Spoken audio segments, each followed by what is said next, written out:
শিক্ষাঙ্গন YouTube চ্যানেলে তোমাদের সকলকে স্বাগত জানাই। আজ আমরা পড়ব দশম শ্রেণীর ভূগোলের গুরুত্বপূর্ণ অধ্যায় ভারত, তার ১৬তম ক্লাস। আজকের আমরা জানব ভারতের শহর ও নগর, এছাড়া যোগাযোগ এবং পরিবহন ব্যবস্থা। তার আগে আমাদের চ্যানেলে নতুন হলে সাবস্ক্রাইব করে তোমরা পাশে থাকো।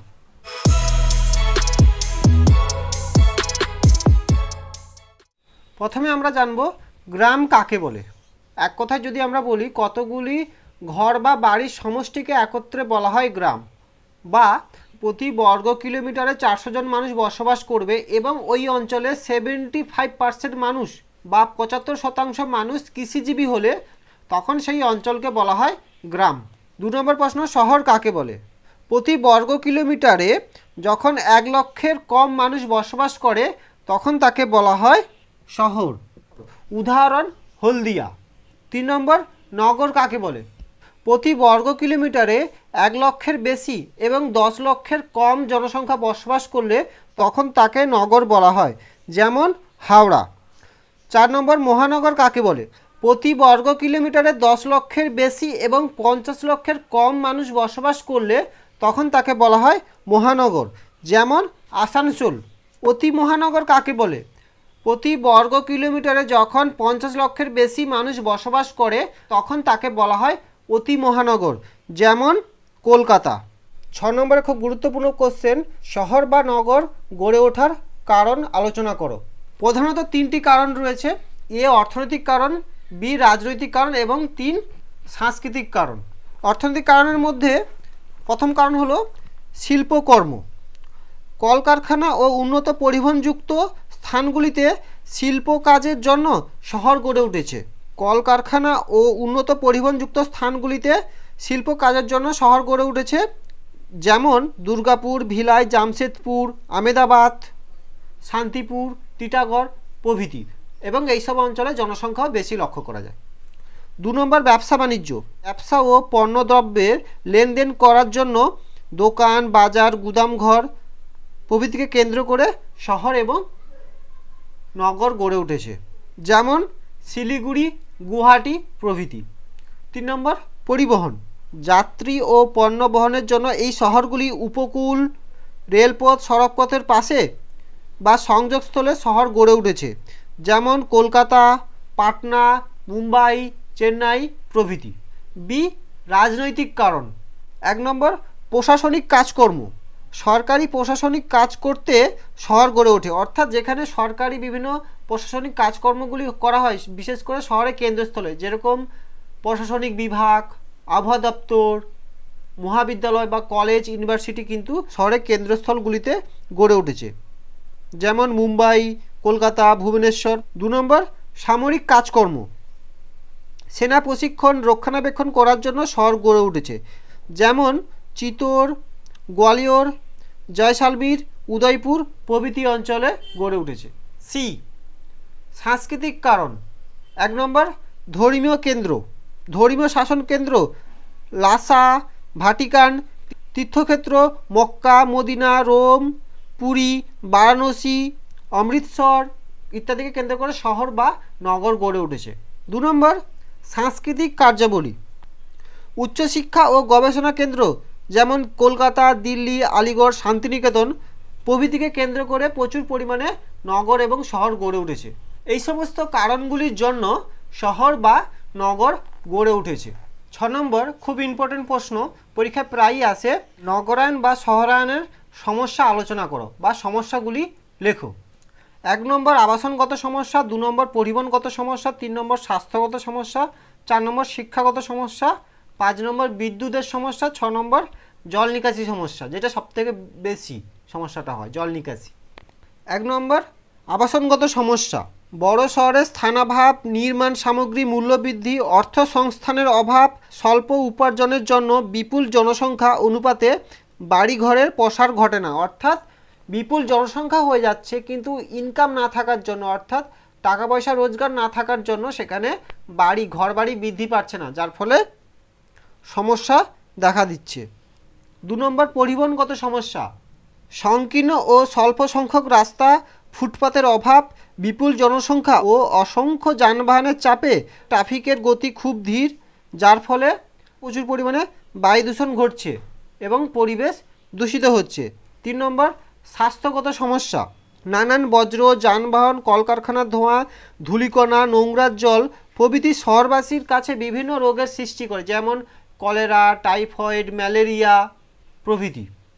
4 নম্বর শিক্ষাগত সমস্যা, বিপুল জনসংখ্যার অনুপাতে প্রাথমিক, মাধ্যমিক ও উচ্চশিক্ষা কেন্দ্র পর্যাপ্ত পাওয়া যায় না। অর্থাৎ জনসংখ্যা প্রচুর পরিমাণে রয়েছে, কিন্তু সেই অনুপাতে স্কুল, বিদ্যালয়, কলেজ স্থাপন হয়নি বা নেই। 5 নম্বর বিদ্যুৎগত সমস্যা বা বিদ্যুতের সমস্যা, শহরের চাহিদার তুলনায় বিদ্যুতের যোগান সমান হয় না, ফলে বিদ্যুৎ ঘাটতি এবং ঘন ঘন লোডশেডিং লক্ষ্য করা যায়। অর্থাৎ 2 ঘন্টা, সারাদিনে 2 ঘন্টা, 3 ঘন্টা, 5 ঘন্টা কারেন্ট অফ থাকে।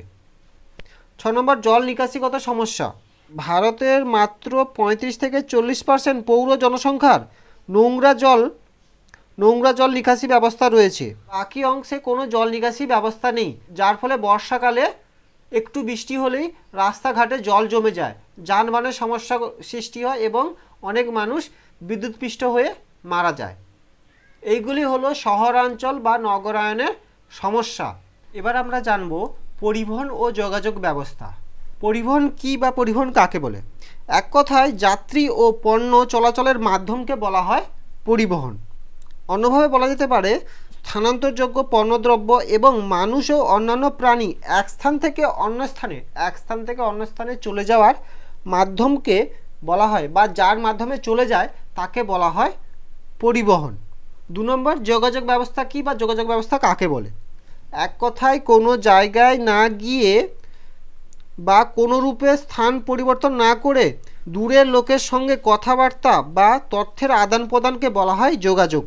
অর্থাৎ ঘরে বসে দূরবর্তী লোকের সঙ্গে কথাবার্তা বা সংবাদ বা খবরের আদান প্রদানকে বলা হয় যোগাযোগ। যেমন mobile phone, television, email, WhatsApp, Facebook, এই সমস্ত কিছু। আমরা এক জায়গায় বসে আছি, এখান থেকে অন্য স্থানের মানুষের সঙ্গে কথা বলছি, সেটা ভারত হতে পারে, বাংলাদেশে হতে পারে, আমেরিকা, সেটা দেশে হতে পারে, দেশের বাইরে হতে পারে। এবার চলে আসো একটা গুরুত্বপূর্ণ প্রশ্ন, পরিবহনের গুরুত্ব আলোচনা করো। আমরা সবাই পরিবহন বা যোগাযোগ ব্যবস্থার গুরুত্ব জানি, তাও আমি আলোচনা করে দিচ্ছি, তোমরা একটু মন দিয়ে শুনে নাও। পরিবহনের গুরুত্ব প্রধানত 3টি। 1 অর্থনৈতিক গুরুত্ব, 2 সামাজিক গুরুত্ব এবং 3 রাজনৈতিক গুরুত্ব। অর্থনৈতিক গুরুত্ব, 1 নম্বর কৃষির উন্নতি, উচ্চ ফলনশীল বীজ, রাসায়নিক সার, কীটনাশক, যন্ত্রপাতি উৎপাদন কেন্দ্র থেকে কৃষিক্ষেত্রে প্রেরণে পরিবহন গুরুত্বপূর্ণ ভূমিকা পালন করে। অর্থাৎ উন্নত ফসলশীল বীজ, রাসায়নিক সার, ওষুধ সেগুলো এক স্থান থেকে অর্থাৎ বাজার থেকে যখন কৃষিক্ষেত্রে বা খামারে নিয়ে যাওয়া হচ্ছে, তার জন্য পরিবহন ব্যবস্থা গুরুত্বপূর্ণ ভূমিকা পালন করে। 2 নম্বর শিল্প সম্প্রসারণ, পরিবহন, কাঁচামাল, যন্ত্রপাতি, শ্রমিক সরবরাহ ও শিল্প পণ্যদ্রব্য বাজারজাতকরণের জন্য পরিবহন ব্যবস্থা খুবই গুরুত্বপূর্ণ ভূমিকা পালন করে। 3 নম্বর বাণিজ্য প্রসার, বিদেশ বা অভ্যন্তরীণ সমৃদ্ধ অঞ্চল থেকে আমদানি ও বিদেশ বা দেশে অন্যত্র রপ্তানি করার জন্য পরিবহনের গুরুত্বপূর্ণ ভূমিকা রয়েছে। অর্থাৎ দেশের মধ্যে বা দেশের বাইরে বাণিজ্য বা ব্যবসা বাণিজ্য করার জন্য কিন্তু পরিবহনের মাধ্যমটা খুবই জরুরি। বি সামাজিক গুরুত্ব, 1 নম্বর শিক্ষা ও সংস্কৃতির বিস্তার, পরিবহনের মাধ্যমে গ্রাম এবং শহরের দূরত্ব হ্রাস পায় এবং দেশে ও বিদেশের মানুষের যাতায়াতের মাধ্যমে শিক্ষা, সংস্কৃতি, জ্ঞান, বিজ্ঞান প্রভৃতি প্রসার ঘটে। কি বললাম? পরিবহন মাধ্যমে 2টি স্থানের দূরত্ব কমে এবং দেশে বিদেশে মানুষেরা এই পরিবহনের সাহায্যে তারা ভাষা আদান প্রদান করে, জ্ঞান ধারণা আদান প্রদান করে। 2 নম্বর জনসংখ্যা বন্টন, পরিবহন ব্যবস্থার আনুকূল্যে দুর্গম পার্বত্য বা মালভূমি ও মরুভূমি অঞ্চলে জনবহুল হয়ে ওঠে। অর্থাৎ পরিবহন ব্যবস্থার জন্য দুর্গম বা মালভূমি বা পার্বত্য অঞ্চলে কিন্তু জনসংখ্যা গড়ে ওঠে, কারণ তারা দেখছে যে পরিবহন ব্যবস্থার মাধ্যমে তাদের যদি কোনো ক্ষতি হয়ে যায়, পরিবহন ব্যবস্থার মাধ্যমে তারা সেখান থেকে অন্য স্থানে চলে যেতে পারবে। সি রাজনৈতিক গুরুত্ব, 1 নম্বর দেশের প্রতিরক্ষা, দেশের সার্বভৌমত্ব রক্ষার্থে সীমান্তে দ্রুত সেনা, অস্ত্রশস্ত্র, খাদ্য সরবরাহের জন্য খাদ্য সরবরাহের জন্য পরিবহন ব্যবস্থা গুরুত্বপূর্ণ ভূমিকা পালন করে।